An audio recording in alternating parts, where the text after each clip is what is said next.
செய்திகள். எடப்பாடியில் மத்திய அரசு சார்பில் உழவர் உற்பத்தியாளர் கூட்டமைப்பு மூலம் விவசாயிகளின் விளைபொருளுக்கு சந்தை வாய்ப்பை ஏற்படுத்தி தரும் இயற்கை அங்காடி திறக்கப்பட்டுள்ளது. விவசாயிகளின் நலனுக்காக செயல்பட்டு வரும் உழவர் உற்பத்தியாளர் நிறுவனங்களுக்கு உரிய சந்தை வாய்ப்பை ஏற்படுத்தி தரும் வகையில் நபார்டு வங்கியின் சார்பில் சேலம் மாவட்டம் எடப்பாடி அருகே உள்ள வெள்ளாண்டி வலசு பகுதியில் விவசாயிகளின் மதிப்பு கூட்டப்பட்ட பொருட்களை விற்பனை செய்ய இயற்கை அங்காடி அமைக்கப்பட்டுள்ளது. இந்த இயற்கை அங்காடியினை நபார்டு வங்கியின் சென்னை மண்டல பொது மேலாளர் ஹரிகிருஷ்ணராஜ் திறந்து வைத்தார். மேலும் இதில் விவசாயிகளின் மதிப்பு கூட்டப்பட்ட பொருட்களின் விற்பனையையும் அவர் தொடங்கி வைத்தார். கிருஷ்ணகிரி மாவட்டம் ஒசூர் அருகே 3 தலைமுறையாக ஆதிதிராவிடர் மக்கள் பயன்படுத்திய பொது வழியை மாற்று சமூகத்தினர் அடைத்ததால் ஊரை விட்டு வெளியில் வர முடியாமல் பாதிக்கப்பட்டுள்ளதாக மாவட்ட ஆட்சியரிடம் கிராம மக்கள் புகார் அளித்தனர். கிருஷ்ணகிரி மாவட்டம் தம்மநாயக்கனஹள்ளி கிராமத்தில் சுமார் 60க்கும் மேற்பட்ட ஆதிதிராவிடர் குடும்பங்கள் கடந்த 3 தலைமுறைகளாக வசித்து வருகிறோம். மேலும் தங்கள் குடியிருப்பு பகுதியிலிருந்து பிரதான சாலையை அடைய 15 அடி அகலமும் 200 மீட்டர் நீளமும் கொண்ட பொது பாதையை பாரம்பரியமாக பயன்படுத்தி வந்தோம். எனவே இந்நிலையில் மாற்று சமுதாயத்தை சார்ந்த சிலர் இப்பாதையை பயன்படுத்தக்கூடாது என்று கூறி அங்கு முள்வேலி மற்றும் கற்களை நட்டு பாதையை முழுமையாக அடைத்துள்ளதாக கூறி மாவட்ட ஆட்சியரிடம் கிராம மக்கள் புகார் அளித்தனர். எனவே மாவட்ட ஆட்சியர் இந்த விவகாரத்தில் உடனடியாக தலையிட்டு தங்களுக்குரிய 15 அடி அகல பாதையை மீட்டெடுத்து தர வேண்டும் என குறிப்பிட்டுள்ளனர். ஒசூர் கெலவரப்பள்ளி அணையில் அதிமுக எம்எல்ஏ ஆய்வு மேற்கொண்டார். கிருஷ்ணகிரி மாவட்டம் ஒசூர் கெலவரப்பள்ளி அணைக்கு கர்நாடகா மாநில கழிவுநீர் மற்றும் ரசாயன கழிவுநீர் அதிகப்படியாக வருவதால் கெலவரப்பள்ளி அணையை சுற்றிலும் உள்ள நிலத்தடி நீர் பாதிக்கப்படுவது மட்டுமல்லாமல் விளைநிலங்கள் பாதிக்கப்படுகிறது. எனவே இதனை தடுக்க வேண்டும் என விவசாயிகள் தொடர்ந்து கோரிக்கை விடுத்த நிலையில் ஒசூர் சட்டமன்ற உறுப்பினர் பாலகிருஷ்ண ரெட்டி கெலவரப்பள்ளி அணைக்கு சென்று ஆய்வு மேற்கொண்டார். அப்போது மாசு கட்டுப்பாட்டுத்துறை அலுவலர்கள் உடனிருந்தனர். போஸ்டர் ஒட்டும் தொழிலை அழிக்காமல் வழிகாட்டு நெறிமுறைகளை உருவாக்க கோரியும் போஸ்டர் தொழிலாளர்களின் வாழ்வாதாரத்தை பாதுகாக்க கோரியும் உண்ணாவிரத போராட்டம் நடைபெற்றது. மதுரையில் நாளுக்கு நாள் போஸ்டர் மற்றும் கலாச்சாரம் அதிகரித்து வரும் நிலையில் போஸ்டர் ஒட்டுவதற்கு ஒரு சில தரப்பினர் எதிர்ப்புகளை தெரிவித்து வருகின்றனர். மேலும் மாநகராட்சியும் மாவட்ட நிர்வாகமும் நகரில் ஆங்காங்கே ஒட்டப்பட்டு இருக்கும் போஸ்டர்களை கிழித்து வருகின்றனர். எனவே மதுரையில் போஸ்டர் ஒட்டும் தொழிலை முறைப்படுத்த புதிய வழிகாட்டி நெறிமுறைகளை உருவாக்க வேண்டும். இதுபோல் மாநிலம் முழுவதும் வழிகாட்டி நெறிமுறைகளை உருவாக்க வேண்டும் உள்ளிட்ட பல்வேறு கோரிக்கைகளை வலியுறுத்தி மதுரை பழங்கானத்தம் பகுதியில் தமிழ்நாடு விளம்பர பணியாளர்கள் சங்கம் சார்பாக உண்ணாவிரத போராட்டம் நடைபெற்றது. திருத்தணி அருகே சென்னையை சேர்ந்த சட்டக்கல்லூரி மாணவர்கள் இருசக்கர வாகனத்தில் வந்தபோது நிலை தடுமாறி கீழே விழுந்ததில் மாணவர் ஒருவர் பலியானார். திருவள்ளூர் மாவட்டம் திருத்தணி அருகே சென்னை திருப்பதி தேசிய நெடுஞ்சாலை அருகே உள்ள முருகம்பட்டு என்ற பகுதியில் தேசிய நெடுஞ்சாலை பணிகள் விரிவாக்கம் நடைபெற்று வருகிறது. இதில் சாலை தடுப்பில் இருசக்கர வாகனத்தில் வந்த சென்னையை சேர்ந்த சட்டக்கல்லூரி மாணவர்கள் நிலை தடுமாறி கீழே விழுந்ததில் இருசக்கர வாகனத்தை ஓட்டி வந்த மோகன்ராஜ் என்பவர் படுகாயமடைந்தார். இதில் இருசக்கர வாகனத்தில் பின்புறம் அமர்ந்திருந்த சக்திவேல் என்பவர் சம்பவ இடத்திலேயே உயிரிழந்தார். இந்த விபத்து குறித்து காவல்துறையினர் தகவல் அறிந்து வந்த போலீசார் இதுகுறித்து விசாரணை மேற்கொண்டு வருகின்றனர். தைவான் நாட்டில் கைது செய்யப்பட்ட இளைஞரை மீட்டுத் தரக்கோரி பெற்றோர் மாவட்ட ஆட்சியரிடம் புகார் அளித்தனர். தூத்துக்குடி மாவட்டம் தேன்பொத்தை பகுதியை சேர்ந்தவர் முத்துராமலிங்கம். இவர் தனது மகன் மணிகண்டனை தைவான் நாட்டிற்கு வேலைக்கு அனுப்புவதாக கூறி ரூபாய் 4 லட்சம் மோசடி செய்ததாக குற்றம் சாட்டி சம்பந்தப்பட்ட நிறுவனம் மீது நடவடிக்கை எடுத்து மகனை மீட்டு தருமாறு மாவட்ட ஆட்சியர் மற்றும் மாவட்ட காவல் கண்காணிப்பாளரிடம் புகார் மனு அளித்துள்ளார். மேலும் ரூபாய் 4 லட்சம் மோசடி செய்யப்பட்டுள்ளதாக கூறப்படும் சுபி லைவ்டெக் நிறுவனத்திடமிருந்து பணத்தை மீட்டு தருவதோடு இதேபோல் பல இளைஞர்களை ஏமாற்றி உள்ளதா என்பது குறித்தும் விசாரணை நடத்தி நிறுவனத்தின் உரிமையாளர் மீது சட்டப்படி கடுமையான நடவடிக்கை எடுக்க வேண்டும் என பெற்றோர் கோரிக்கை விடுத்துள்ளனர். தூத்துக்குடி மாவட்டம் மாப்பிள்ளையூரணி ஊராட்சி அளவிலான மகளிர் குழுக்கள் கூட்டமைப்பு சார்பில் தூத்துக்குடி மாவட்ட ஆட்சியரிடம் மனு அளித்தனர். தூத்துக்குடி மாவட்டம் மாப்பிள்ளையூரணி ஊராட்சி அளவிலான மகளிர் குழுக்கள் கூட்டமைப்பு சார்பில் தூத்துக்குடி மாவட்ட ஆட்சியரிடம் மனு அளித்தனர். இதையடுத்து தூத்துக்குடி மாவட்டம் மாப்பிள்ளையூரணி ஊராட்சியில் உள்ள அனைத்து கிராமங்களிலும் வசிக்கும் குடும்பங்களுக்கு இலவச பட்டா வழங்கப்பட்டது. மேலும் இதில் சில பட்டாக்கள் ஆன்லைனில் ஏற்றப்படவில்லை என்று கிராம நிர்வாக அலுவலர் கூறினார். ஆகவே மக்கள் மற்றும் மகளிர் நலன் கருதி அனைத்து பட்டாவையும் குறையும் அடங்கலில் ஏற்றி சிட்டா வழங்க ஏற்பாடு செய்யுமாறு மிகவும் தாழ்மையுடன் கேட்டுக்கொள்கிறோம் என்று மனுவில் கூறியிருந்தனர்.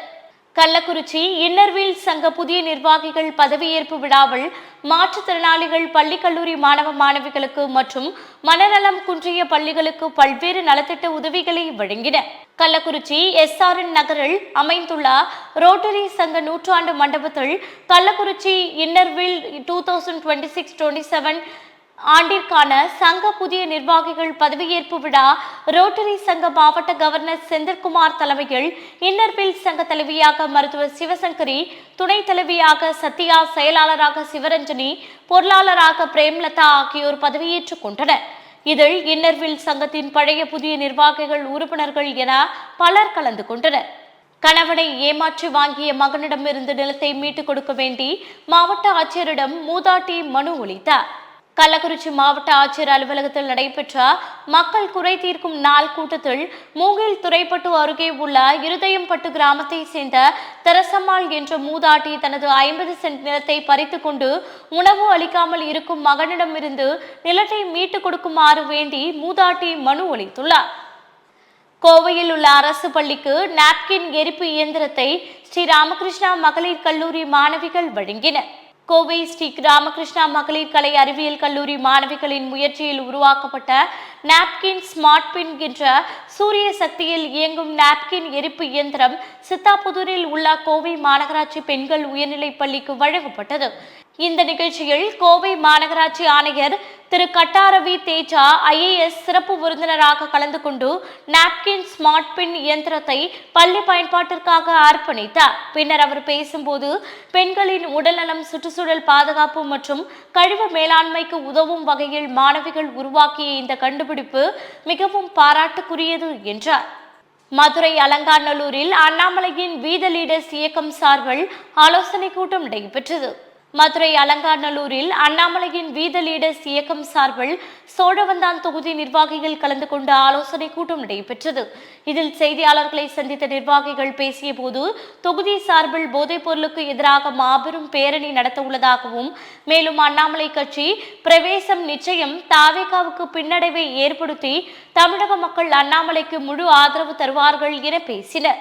காஞ்சிபுரம் பழைய ரயில் நிலையம், வையாவூர் சாலைகள் போக்குவரத்து நெரிசலை குறைப்பதற்கான ஆய்வு மேற்கொள்ளப்பட்டது. காஞ்சிபுரம் பழைய ரயில் நிலையம், வையாவூர் சாலைகள் போக்குவரத்து நெரிசலை குறைப்பதற்கான ஆய்வு மேற்கொள்ளப்பட்டது. இதில் காஞ்சிபுரம் சட்டமன்ற உறுப்பினர், வனத்துறை அமைச்சர் RV ரஞ்சித்குமார் அவர்கள் அதிகாரிகளுடன் ஆலோசனை மேற்கொண்டு சாலையை விரிவாக்கம் செய்து இருவழி பாதையாக மாற்றுவதற்காக துறை சார்ந்த அதிகாரிகளிடம் பேச்சுவார்த்தை நடத்தினார். இதில் அரசு அதிகாரிகள், TVK நிர்வாகிகள் பலர் கலந்து கொண்டனர். கோவையில் DJ அகாடமி ஆஃப் டிசைன் கல்லூரியில் புதிய மாணவர்களுக்கு வரவேற்பு நிகழ்ச்சி நடைபெற்றது. வடிவமைப்பு கல்வியில் முன்னணி கல்வி நிறுவனங்களில் ஒன்றான DJ அகாடமி ஆஃப் டிசைன் 2026 இந்த ஆண்டிற்கான புதிய மாணவர்களுக்கான வரவேற்பு நிகழ்ச்சியை ஒத்தக்கால் மண்டபத்தில் அமைந்துள்ள கல்லூரி வளாகத்தில் சிறப்பாக நடத்தியது. இந்த நிகழ்ச்சியில் கல்வி நிறுவனத்தின் நிர்வாகம், பேராசிரியர்கள், பணியாளர்கள், மாணவர்கள் மற்றும் பெற்றோர்கள் கலந்து கொண்டனர். இதில் வரவேற்புரையாற்றிய முதல்வர் Vaithiyanathan DJ academy of design புதிய மாணவர்களையும் அவர்களது பெற்றோர்களையும் வரவேற்றார். மேலும் மாணவர்கள் ஒரு பட்டப்படிப்பை பெறுவதற்கு மட்டுமல்லாமல் ஆர்வம், படைப்பாற்றல் மற்றும் நோக்கமில்லா வாழ்நாள் பயணத்தை தொடங்குவதற்காகவே DJ அகாடமி ஆஃப் டிசைன் தேர்ந்தெடுக்கப்பட்டுள்ளதாக அவர் குறிப்பிட்டார். சேலத்தில் தேசிய அளவிலான நடைபெற்ற டேக்வாண்டே போட்டியில் வெற்றி பெற்ற மாணவர்களுக்கு தியாகராஜன் வாழ்த்துக்களை தெரிவித்தார். சேலத்தில் தேசிய அளவிலான டேக்வாண்டோ போட்டி சென்ற வாரம் நடைபெற்றது.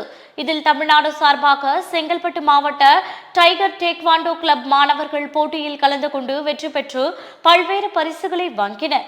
இவர்களை செங்கல்பட்டு மாவட்ட டேக்வாண்டோ செயலாளர் மாஸ்டர் தியாகராஜன் அவர்கள் வெற்றி பெற்ற மாணவர்களை அழைத்து பாராட்டினார். மேலும் இதில் master Tiger Vijayakumar, master Thiyagarajan அவர்களுக்கு பொன்னாடை அணிவித்து மரியாதை செலுத்தினர். அம்பத்தூரில் உள்ள ஐமா அரங்கில் பெண்களுக்கு வாழ்வாதாரம் வழங்கும் எண்ணத்தில் 27 பிங்க் ஆட்டோக்களில் இன்று வழங்கப்பட்டது.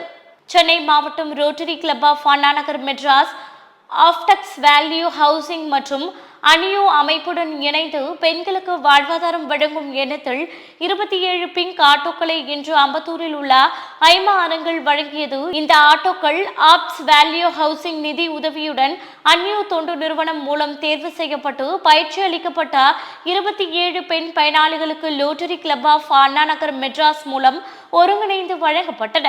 இந்த நிகழ்ச்சியில் ஆப்ஸ் வேல்யூ ஹவுசிங் நிறுவனத்தின் நிறுவனர் மற்றும் செயல் தலைவர் மற்றும் திரு ஆனந்தன், ரோட்டரியன் பத்மா ஆனந்தன் தம்பதியர்கள் சிறப்பு விருந்தினர்களாக கலந்து கொண்டனர். தமிழ்நாடு ஜவுஹித் ஜமாத் அமைப்பின் சலமா பெண்கள் கல்வி பட்டமளிப்பு நிகழ்ச்சி சோழபுரத்தில் நடைபெற்றது. தமிழ்நாடு ஜவுஹித் ஜமாத் அமைப்பின் சலமா பெண்கள் கல்வி பட்டமளிப்பு நிகழ்வு சோழபுரத்தில் நடைபெற்றது. இதில் 500க்கும் மேற்பட்ட பெண்கள் கலந்து கொண்டனர். தமிழ்நாடு ஜவுஹித் ஜமாத் அமைப்பின் தஞ்சை மாவட்ட செயலாளர் சாதிக் தலைமையில் நடைபெற்ற இஸ்லாமிய பெண்களுக்கான பட்டமளிப்பு நிகழ்வில் தமிழக ஆளுநர் அர்லேக்கர் சமீபத்தில் மதுரை மாவட்டத்தில் அரசு அதிகாரிகளிடம் அரசின் பணிகள் குறித்து ஆலோசனை நிகழ்ச்சியை நடத்தியது அதிர்ச்சி அளிக்கக்கூடியது என்றும் இது ஆளுநரின் அதிகாரங்களை மீறிய செயல் என்றும் இந்திய அரசியல் அமைப்புக்கு எதிரானது என்றும் தீர்மானம் நிறைவேற்றப்பட்டது. பொன்னாகரத்தில் இந்திய அரசு இளைஞர் நலன் மற்றும் விளையாட்டு அமைச்சகம், மை பாரத் கேந்திரா தர்மபுரி மற்றும் ஸ்ரீ அங்காளம்மன் பாராமெடிக்கல் கல்லூரி இணைந்து டாக்டர் சியாமா பிரசாத் முகர்ஜி அவர்களின் 125வது பிறந்தநாள் விழாவை நடத்தின. பொன்னாகரம் மற்றும் கடல்புறா இளைஞர் நற்பணி மற்றும் தர்மபுரி இணைந்து டாக்டர் சியாமா பிரசாத் முகர்ஜி அவர்களின் 125வது பிறந்தநாள் விழாவை பொன்னகரத்தில் நடத்தினர். இந்த நிகழ்ச்சியில் ஸ்ரீ அங்காளம்மன் பாராமெடிக்கல் கல்லூரியின் இயக்குனர் சிலம்பரசன் தலைமை வகித்தார்.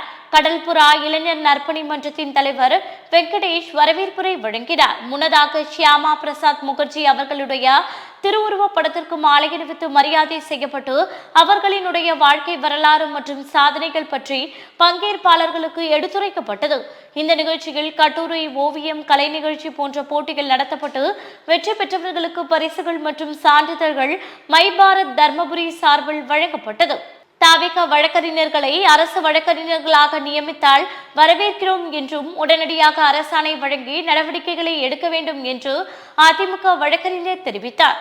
தமிழகத்தில் கடந்த ஜூன் 30ஆம் தேதி அரசு வழக்கறிஞர்களின் பணிக்காலம் முடிவடைந்தது என்று அரசாணை பிறப்பிக்கப்பட்ட நிலையில் ஜூலை மாதம் ஆரம்பித்து தற்பொழுது வரை கிழமை நீதிமன்றங்களில் அரசு வழக்கறிஞர்கள் நியமிக்கப்படாததால் பல்வேறு கிழமை நீதிமன்றங்களில் பல்வேறு சிக்கல்கள் நிலவுவதாகவும் மேலும் பல்வேறு ஏராளமான வழக்குகள் தேக்கமடைந்திருப்பதாகவும் கோவை மாவட்ட அதிமுக வழக்கறிஞர் கோபாலகிருஷ்ணன் தெரிவித்தார். 15 நாட்களுக்கு ஒருமுறை மட்டுமே குடிநீர் விநியோகிக்கப்படுவதாக திருப்பூர் மாவட்ட ஆட்சியரிடம் சேரன் மாநகர் மக்கள் கோரிக்கை வைத்தனர்.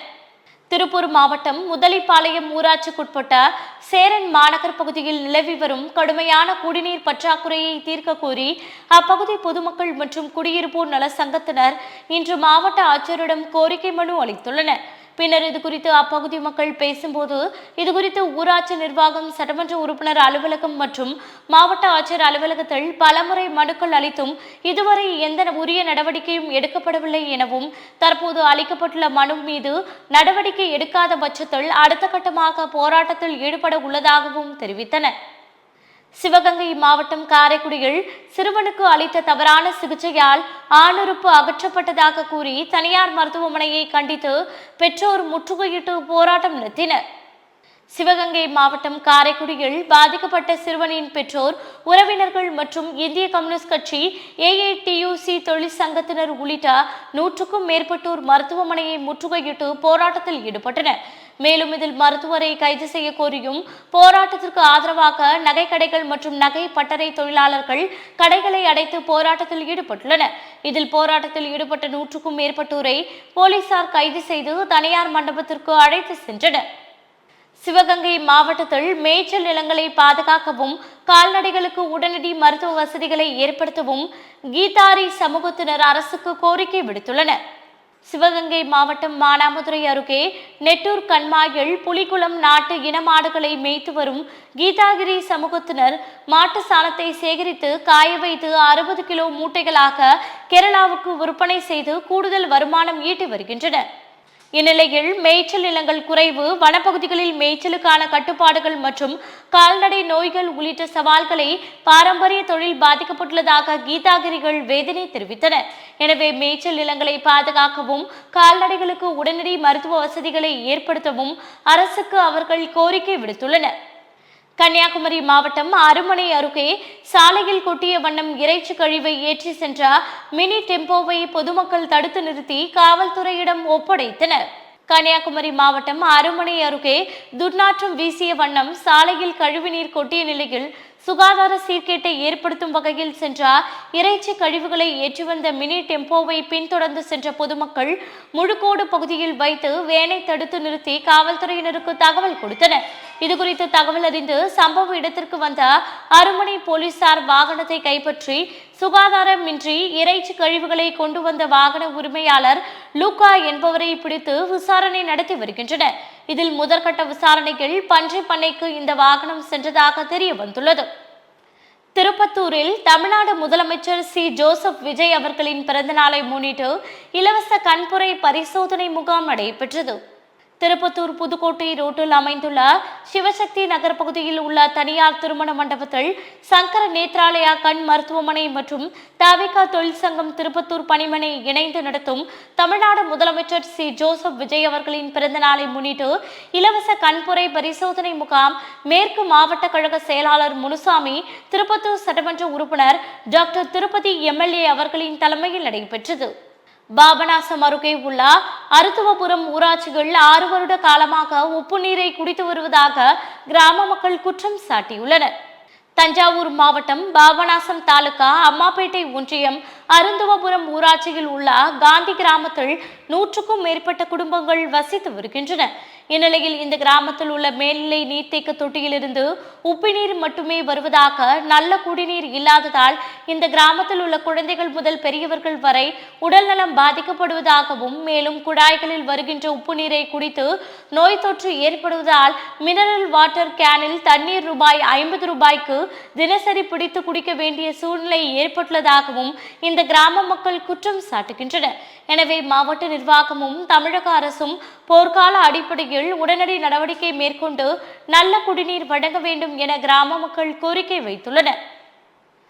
வால்பாறையில் உள்ள அரசு நகராட்சி துவக்கப்பள்ளி மற்றும் உதவி பெறும் தொடக்கப்பள்ளி மூடப்பட்டது.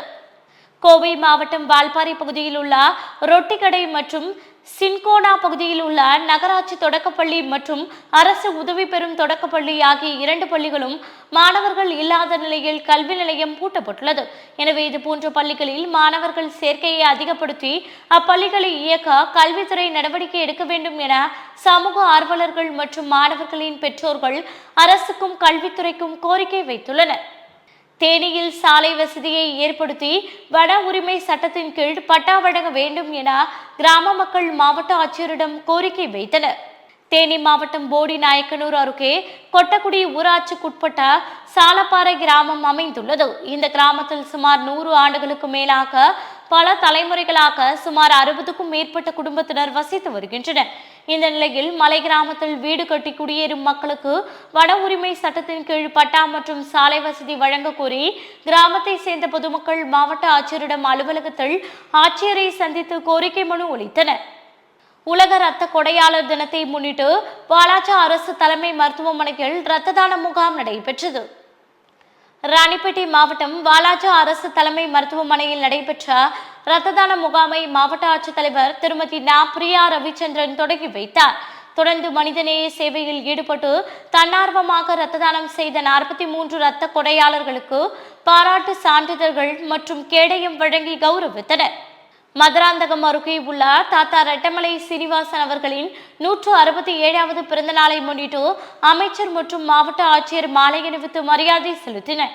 செங்கல்பட்டு மாவட்டம் மதுராந்தகம் அருகே அச்சரப்பாக்கத்தில் அமைந்துள்ள தாத்தா ரெட்டமலை சீனிவாசன் அவர்களின் 167வது பிறந்த நாளை முன்னிட்டு அங்கு அமைந்துள்ள தாத்தா ரெட்டமலை சீனிவாசன் அவர்களின் நினைவு மணி மண்டபத்தில் இன்று தாத்தா ரெட்டமலை சீனிவாசன் அவர்களின் சிலைக்கு மனிதவள மேம்பாட்டுத்துறை அமைச்சர் சரத்குமார் மற்றும் செங்கல்பட்டு மாவட்ட ஆட்சியர் வீரப்பன் ஆகியோர் மாலை அணிவித்து மரியாதை செலுத்தினர். காட்டுமன்னார் கோவிலில் கடலூர் கிழக்கு மாவட்ட திமுக பொருளாளர் MRKP கதிரவன் பிறந்த நாளை ஒட்டி அன்னதானம் வழங்கப்பட்டது.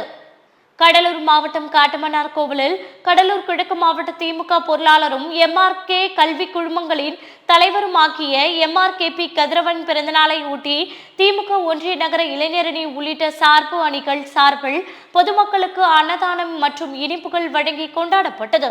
நிகழ்ச்சிக்கு மேற்கு ஒன்றிய செயலாளர் முத்துசாமி தலைமை தாங்கினார். கிழக்கு ஒன்றிய செயலாளர் ஜெயபாண்டியன், ஒன்றிய அவைத் தலைவர் கருணாநிதி ஆகியோர் முன்னிலை வகித்தனர்.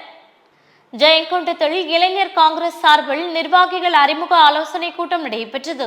அரியலூர் மாவட்டம் ஜெயங்கொண்டத்தில் நடைபெற்ற இளைஞர் காங்கிரஸ் நிர்வாகிகள் அறிமுக ஆலோசனை கூட்டத்தில் இளைஞர் காங்கிரசின் தேசிய செயலாளரும் தமிழக பொறுப்பாளருமான தெலுங்கானாவை சேர்ந்த சாகரிகா ராவ் கலந்து கொண்டு மக்கள் சேவகன் என்ற அமைப்பை அறிமுகப்படுத்தி பேசினார். அப்போது வரக்கூடிய உள்ளாட்சி மன்ற தேர்தலில் இளைஞர் காங்கிரசுக்கு 20% இடஒதுக்கீடு வழங்கப்பட இருப்பதாக தெரிவித்தார். ராணிப்பேட்டை மாவட்ட வளர்ச்சி திட்ட பணிகள் குறித்து அனைத்து துறை அலுவலர்களுடனான ஆய்வுக் கூட்டம் அமைச்சர் வ. காந்திராஜ் தலைமையில் நடைபெற்றது. ராணிப்பேட்டை மாவட்டத்தில் மேற்கொள்ளப்பட்டு வரும் வளர்ச்சி திட்ட பணிகள் குறித்து மாண்புமிகு கூட்டுறவுத்துறை அமைச்சர் திரு வ. காந்திராஜ் அவர்கள் தலைமையில் அனைத்து துறை அலுவலர்களுடனான ஆய்வுக் கூட்டம் மாவட்ட ஆட்சியர் அலுவலக கூட்டரங்கில் நடைபெற்றது. கூட்டத்தில் மாவட்டத்தின் பல்வேறு துறைகளில் நடைபெற்று வரும் வளர்ச்சி திட்டங்களின் முன்னேற்றம், பொதுமக்களுக்கு வழங்கப்படும் சேவைகள் மற்றும் திட்டப்பணிகளை விரைவாகவும் தரமாகவும் நிறைவேற்றுவது குறித்து விரிவாக ஆய்வு மேற்கொள்ளப்பட்டது. மேலும் நிலுவையில் உள்ள பணிகளை விரைந்து முடிக்கவும், மக்கள் நல திட்டங்களை தாமதமின்றி செயல்படுத்தவும் சம்பந்தப்பட்ட அலுவலர்களுக்கு அமைச்சர் அறிவுறுத்தினார். ராணிப்பேட்டை மாவட்டம் கரிக்கத்தாங்கல் ஊராட்சிக்குட்பட்ட கிளாந்தங்கல் கிராமத்தில் கழிவுநீர் விவசாய நில ஓடை பள்ளத்தில் தேங்கி நிற்பதாக கிராம மக்கள் வேதனை தெரிவித்துள்ளனர். ராணிப்பேட்டை மாவட்டம் கரிக்கத்தாங்கல் ஊராட்சிக்குட்பட்ட கிளாந்தங்கல் கிராமத்தில் பல ஆண்டுகளாக முறையான கால்வாய் வசதி இல்லாததால் வீடுகளிலிருந்து வெளியேறும் கழிவுநீர் அனைத்தும் அருகிலுள்ள விவசாய நில ஓடை பள்ளத்தில் தேங்கி நிற்பதாக கிராம மக்கள் வேதனை தெரிவித்தனர். எனவே உடனடியாக கால்வாய் அமைத்து கழிவுநீர் வெளியேறும் வகையில் நிரந்தர தீர்வு ஏற்படுத்தி தர வேண்டும் என கிராம மக்கள் வலியுறுத்தியுள்ளனர். கடந்த 6 மாத காலமாக 100 நாள் வேலை வழங்காததை கண்டித்தும், மேலும் உடனடியாக வேலை வழங்க வலியுறுத்தியும் கிராம மக்கள் விருதுநகர் ஊராட்சி ஒன்றிய அலுவலகத்தை முற்றுகையிட்டனர். விருதுநகர் ஊராட்சி ஒன்றியத்துக்குட்பட்ட சிவஞானபுரம் ஊராட்சிக்குட்பட்டது நந்திரெட்டியாப்பட்டி கிராமம். இக்கிராமத்திற்கு மக்களுக்கு கடந்த 6 மாதங்களாக 100 நாள் வேலை வழங்கப்படவில்லை என்று கூறப்படுகிறது. இதனை கண்டித்தும் உடனடியாக வேலை வழங்க கோரியும் 50க்கும் மேற்பட்ட பெண்கள் விருதுநகர் ஊராட்சி ஒன்றிய அலுவலகத்தை முற்றுகையிட்டனர். மேலும் வேலை வழங்க நடவடிக்கை எடுக்கப்படும் என அதிகாரிகள் உறுதியளித்த பின் அவர்கள் கலைந்து சென்றனர். தேர்தல் அறிக்கையில் தெரிவித்தபடி கூட்டுறவு விவசாய கடன்களை தள்ளுபடி செய்யாத தமிழக அரசை கண்டித்து மேகதாதுவில் அணை கட்டுவதை தடுத்து நிறுத்த வலியுறுத்தியும் மயிலாடுதுறையில் விவசாயிகள் சங்கம் சார்பில் கண்டன ஆர்ப்பாட்டம் நடைபெற்றது. கடந்த 2026ஆம் ஆண்டு நடைபெற்ற சட்டமன்ற தேர்தலில் தமிழக வெற்றிக் கழகம் சார்பில் கூட்டுறவு சங்கங்களில் விவசாய கடன்களை தள்ளுபடி செய்யப்படும் என்று தேர்தல் வாக்குறுதி அளிக்கப்பட்டிருந்தது. ஆனால் தேர்தல் அறிக்கையில் தெரிவித்தபடி முழு கடன் தொகைகளையும் தள்ளுபடி செய்யாததை கண்டித்து காவிரி டெல்டா பாசனதாரர் முன்னேற்ற சங்கம் சார்பில் மயிலாடுதுறை பேருந்து நிலையம் அருகே கண்டன ஆர்ப்பாட்டம் நடைபெற்றது. இந்த ஆர்ப்பாட்டத்தில் 100க்கும் மேற்பட்ட விவசாயிகள் பங்கேற்று கண்டன கோஷங்களை எழுப்பினர். பெரம்பலூரில் நடைபெற்ற மாவட்ட வளர்ச்சி மற்றும் ஒருங்கிணைப்பு குழு கூட்டத்தில் பெரம்பலூர் பாராளுமன்ற உறுப்பினர் KN அருண் நேரு செய்தியாளர்களை சந்தித்தார். பெரம்பலூர் மாவட்ட வளர்ச்சி ஒருங்கிணைப்பு மற்றும் கண்காணிப்பு குழு கூட்டம் குழுவின் தலைவரும் பெரம்பலூர் நாடாளுமன்ற உறுப்பினரும் KN அருண் நேரு தலைமையில் மாவட்ட ஆட்சியர் ஹரண்யா ஹரி முன்னிலையில் பெரம்பலூர் மாவட்ட ஆட்சியர் கூட்டரங்கில் நடைபெற்றது. தொடர்ந்து கூட்டத்தின் நிறைவாக செய்தியாளர்களை சந்தித்த பெரம்பலூர் பாராளுமன்ற உறுப்பினர் KN அருண் நேரு, சிறிய மாவட்டமாக இருந்தாலும் தேவைகள் அதிகம் உள்ள மாவட்டமான பெரம்பலூருக்கு அதிகாரிகளுடன் நடைபெற்ற இந்த கூட்டத்தின் மூலம் மத்திய அரசிடமிருந்து பெற வேண்டிய நிதிகள் மற்றும் கூடுதல் திட்டங்கள் குறித்து ஆலோசனை செய்ததாக தெரிவித்தார். மயிலாடுதுறையில் இளைஞர் காங்கிரஸ் மக்கள் சேவகர் திட்டம் தொடக்க கூட்டம் நடைபெற்றது. மயிலாடுதுறை மாவட்டத்தில் தமிழ்நாடு இளைஞர் காங்கிரஸ் சார்பில் மக்கள் சேவகர் திட்டம் தொடங்கப்பட்டது. இந்நிகழ்வில் தேசிய செயலாளரும் தமிழ்நாடு பொறுப்பாளருமான சாகரிகா ராவ் கலந்து கொண்டு திட்டத்தை அறிமுகப்படுத்தினார். இந்நிகழ்வில் மாநில பொதுச் செயலாளரும் மயிலாடுதுறை மாவட்ட பொறுப்பாளருமான ராஜா சுடலைக்கனி, மாநில ஒருங்கிணைப்பாளர் சகஜானந்தா உள்ளிட்டோர் கலந்து கொண்டனர். தொடர்ந்து செய்தியாளர்களை சந்தித்த கட்சியினர் திட்டத்தின் நோக்கம் பற்றி விளக்கினர். இதனைத் தொடர்ந்து மாவட்ட செயற்குழு கூட்டமும் நடைபெற்றது. இத்துடன் செய்திகள் நிறைவடைகின்றன. மீண்டும் செய்திகள் 8:30 மணிக்கு. தொடர்ந்து பல்வேறு நிகழ்ச்சிகளை காண இணைந்திருங்கள் தமிழன் தொலைக்காட்சியுடன். வணக்கம்.